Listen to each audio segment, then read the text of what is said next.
La confesión impura, el deseo que despertó al demonio. Escúchame con mucha atención. Apaga las luces. Baja el brillo de tu pantalla y acércate.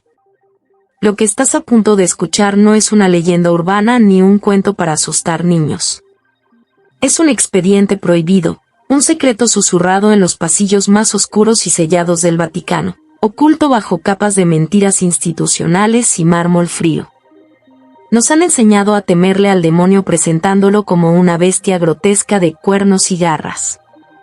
Nos han mentido. El mayor truco del infierno no fue convencer al mundo de que no existe, fue convencer al ser humano de que la condena eterna podía tener el sabor del éxtasis absoluto. El diablo no entra por la fuerza a tu alma. Tú le abres la puerta cuando cedes a tu instinto más primario. Esta es la historia del padre Elías y de la confesión impura, el deseo que despertó al demonio. Capítulo 1. El santo de piedra. La historia ocurre en la pequeña parroquia de San Bartolomé, en el corazón gótico e impenetrable de Toledo, España. El año exacto fue borrado de los registros eclesiásticos, porque el mal no respeta calendarios. El padre Elías era un hombre joven, de apenas 32 años. Poseía una devoción tan férrea que los feligreses murmuraban que podía sanar enfermos con solo imponer sus manos. Era un hombre de una belleza austera, con ojos grises como el cielo de invierno y una mandíbula tensa por la disciplina. Su castidad no era una obligación, era su armadura. Ayunaba, rezaba hasta que sus rodillas sangraban sobre el mármol congelado del altar y flagelaba cualquier pensamiento impuro antes de que pudiera enraizar en su mente. Era, a todos los efectos, un santo en la tierra. Pero el infierno es increíblemente paciente.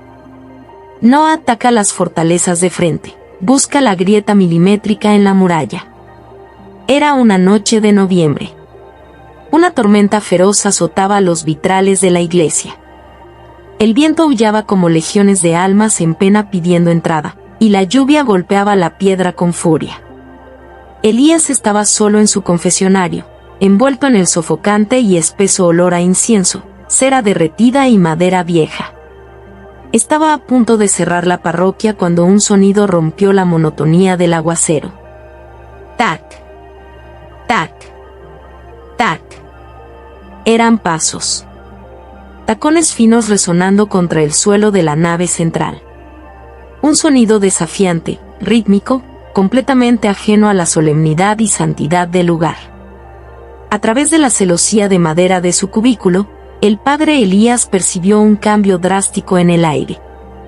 El frío de noviembre desapareció, reemplazado por un calor denso y sofocante. Y luego, el olor. Un perfume embriagador se filtró en el confesionario, una mezcla exquisita de jazmín nocturno, sudor dulce y algo metálico, algo que olía a sangre fresca. Capítulo 2. El veneno en los labios. La pesada cortina de terciopelo morado al otro lado de la rejilla se apartó con un susurro lúbrico. Una silueta femenina tomó asiento en la oscuridad. Elías tragó saliva. Sintió que el cuello de su sotana comenzaba a asfixiarle. Ave María Purísima, murmuró el sacerdote, cerrando los ojos y aferrando su gastado rosario de madera de olivo. Sin pecado concebida, aunque no estoy tan segura de lo último, padre, respondió la mujer. Elías sintió un escalofrío violento recorrerle la espina dorsal. Su voz no era humana. Era un murmullo grave, sedoso, vibrante, una voz recubierta de miel y veneno que parecía resonar directamente en la base de su cráneo. No era la voz de una devota arrepentida. Era la voz de un depredador que acababa de encontrar a su presa. El Señor escucha, hija mía. Descarga tu conciencia. ¿Y usted, padre? ¿Usted me escucha?, preguntó ella, acercando el rostro a la rejilla de madera. Porque mi pecado es pesado. Es ardiente. Me quema las entrañas desde adentro, y necesito descargarlo. En usted. Elías abrió los ojos de golpe. A través de los pequeños agujeros del confesionario, pudo ver el destello de unos labios pintados de un rojo tan oscuro que parecía negro, y un ojo de un verde sobrenatural, brillante y felino, que lo observaba con una intensidad que le robó el aliento. «He pecado de lujuria, padre», comenzó ella, y cada sílaba acariciaba el aire. «Pero no es una lujuria ordinaria. No deseo la carne de un hombre cualquiera. He estado soñando con corromper a un santo. He soñado con arrancar la sotana de un siervo de Dios. He soñado con sentir cómo su fe inquebrantable se desmorona bajo mis besos, como sus rezos desesperados se convierten en gemidos de placer dentro de mi boca». Elías apretó los dientes. Sus manos sudaban a mares. «Debes apartar esos pensamientos demoníacos. Son ilusiones del maligno. Reza 10 Padres Nuestros y...». «Aún no termino, Elías». Al escuchar su nombre de pila, el corazón del sacerdote dio un vuelco. Nadie lo llamaba así en el pueblo. ¿Cómo lo sabía? Capítulo 3. La anatomía de la caída. La temperatura dentro del cubículo de madera aumentó a niveles inhumanos. Las gotas de sudor frío empapaban la frente de Elías. «La lujuria es solo el aperitivo», continuó la misteriosa mujer, su aliento caliente golpeando el rostro del clérigo a través de la madera. «Anoche soñé con usted, Elías. Soñé que mis uñas trazaban las cicatrices de su espalda, donde usted mortifica su carne para complacer a un Dios que ni siquiera lo mira. Soñé que mis muslos lo aprisionaban contra este mismo altar profanado, mientras usted, completamente sometido, olvidaba sus votos y me adoraba a mí. A mi piel. A mi fuego». El terror psicológico de Elías era absoluto, pero había un horror aún mayor: su cuerpo estaba respondiendo. A pesar de sus años de estricto celibato, un fuego prohibido, oscuro y voraz, nació en su vientre.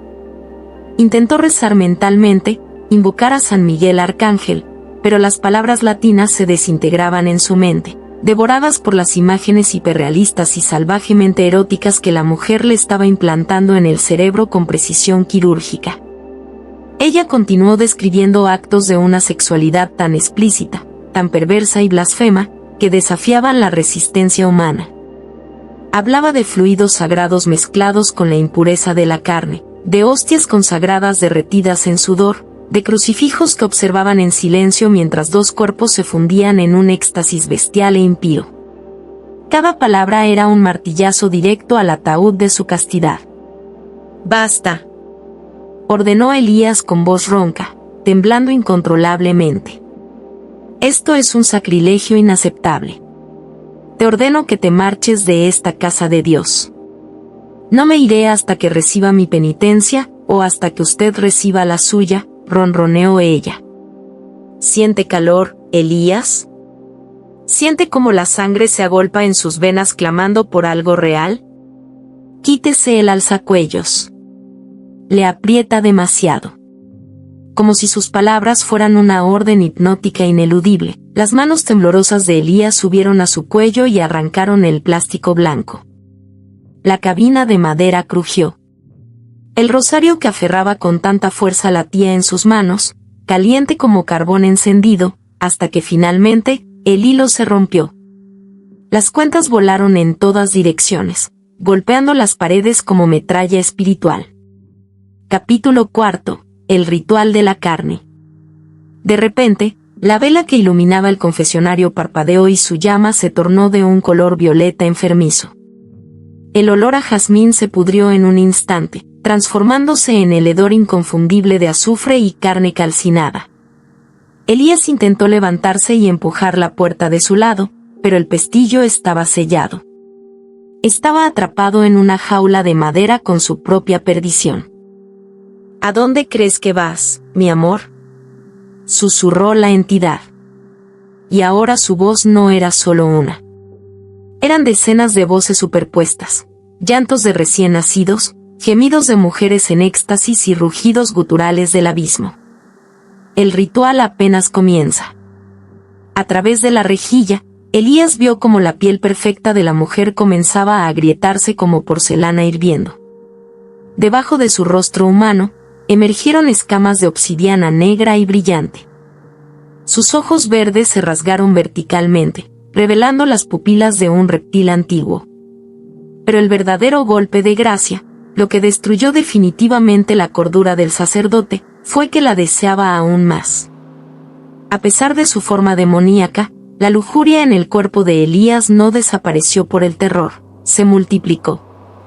El miedo y la excitación sexual se fusionaron en una droga letal que paralizó su voluntad divina. Tu deseo es la llave, Elías, se burló el súcubo, mostrando una sonrisa repleta de colmillos nacarados. Tu fe era la cerradura de este mundo, pero tu lujuria reprimida, esa es la llave maestra que abre las puertas del infierno. Afuera del confesionario, la iglesia reaccionó. Las pesadas estatuas de piedra de los apóstoles comenzaron a resquebrajarse con un sonido ensordecedor. De los ojos de mármol de la Virgen María brotaron espesas lágrimas de un líquido negro, viscoso como el alquitrán, que manchó la pureza del altar. Con un estruendo brutal, la pared de madera que los separaba estalló en 1000 pedazos, convirtiéndose en cenizas en el aire. Elías cayó de rodillas, completamente expuesto, tembloroso, con los ojos inyectados en sangre. El monstruo de belleza letal avanzó hacia él. Sus garras ardientes acariciaron el rostro pálido del sacerdote. La piel de la criatura quemaba como un horno crematorio, pero Elías no retrocedió. Estaba bajo un embrujo cósmico, el mismo que hizo caer a 1/3 de los ángeles del firmamento. Dime que me deseas, ordenó el demonio, su voz haciendo vibrar el suelo del templo. Elías miró hacia el altar mayor buscando desesperadamente la gran cruz de madera. Pero la cruz estaba invertida. El Cristo de bronce se había derretido. Dios había abandonado el edificio. Te deseo, sollozó el sacerdote. Y al pronunciar la confesión impura, entregó su alma. Capítulo 5. El Apocalipsis íntimo. El demonio sonrió y lo devoró. Sus labios, helados y abrasadores al mismo tiempo, se unieron a los de Elías en el beso más profano de la historia de la cristiandad. No fue un acto físico, fue una extracción espiritual. Mientras la boca del sacerdote se abría, entregándose al éxtasis carnal que siempre se había prohibido, una neblina negra y brillante comenzó a salir de su garganta, siendo aspirada por el monstruo. La sotana se desgarró. Sobre el frío suelo de baldosas de ajedrez, entre las cenizas del confesionario y el llanto de la tormenta, el santo de Toledo fornicó con la oscuridad encarnada. Las garras del súcubo se hundieron en su espalda, escribiendo juramentos satánicos en su carne viva. Los gritos del sacerdote, una mezcla enloquecedora de agonía pura y orgasmo profano, resonaron en las bóvedas vacías de San Bartolomé. El dolor era insoportable, pero el placer lo volvía adicto. Cada movimiento espasmódico era un rezo invertido. El demonio no había forzado al hombre de Dios, simplemente le había dado permiso para liberar a la bestia que reprimía en su interior. Con el clímax final del sacerdote, un trueno de energía negra y densa estalló en el interior del edificio. La lujuria concentrada y profanada de un santo fue la energía nuclear necesaria para romper un sello milenario. El suelo frente al altar se partió en dos, revelando una grieta ardiente de la que emanaba luz naranja. Manos esqueléticas y sombrías comenzaron a aferrarse a los bordes del mármol destruido. Legiones enteras que habían esperado en el abismo, sintieron la señal y comenzaron a trepar hacia el mundo de los vivos. El cuerpo de Elías sufrió una convulsión final violenta. Sus venas se hincharon y se tiñeron de negro, su piel se volvió traslúcida y su respiración se detuvo para siempre. Epílogo: el silencio del Vaticano. El amanecer en Toledo fue inusualmente silencioso. Cuando el viejo sacristán abrió las puertas de la parroquia a primera hora de la mañana, un hedor a muerte y azufre lo golpeó con tanta fuerza que cayó al suelo. El interior estaba devastado. Bancos astillados, altares derretidos y estatuas decapitadas. Pero lo que le arrebató la cordura al anciano fue la visión en el centro del presbiterio. Suspendido en el aire, flotando a 3 metros del suelo sin ninguna cuerda que lo atara, estaba el cuerpo desnudo y destrozado del padre Elías. Su piel estaba cubierta de símbolos arcanos quemados al rojo vivo. Donde antes estaban sus piadosos ojos grises, ahora solo había 2 cuencas vacías y oscuras que supuraban una sustancia negra. No estaba muerto. No estaba vivo. Era una batería humana inagotable, un trofeo clavado en la frontera entre 2 mundos. Y sobre las ruinas del confesionario, intacta e imposiblemente blanca, reposaba una única flor de jazmín manchada con una gota de sangre. La advertencia. El Vaticano clausuró San Bartolomé inmediatamente. Alegaron un fallo estructural. Compraron el silencio de la prensa, del pueblo y de las autoridades. Enterraron la historia bajo toneladas de cal y burocracia sagrada. Pero el portal que se abrió esa noche jamás se cerró. Así que escúchame bien. La próxima vez que estés solo en tu habitación de madrugada y sientas una repentina oleada de calor injustificado. La próxima vez que cierres los ojos para fantasear con aquello que sabes que está prohibido, y de la nada, percibas un tenue y exquisito aroma a jazmín en el ambiente. No reces. Ya es tarde para rezar. El demonio ya sabe lo que deseas.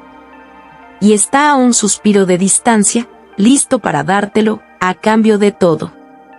3 años después del incidente, el Vaticano reabrió la parroquia de San Bartolomé.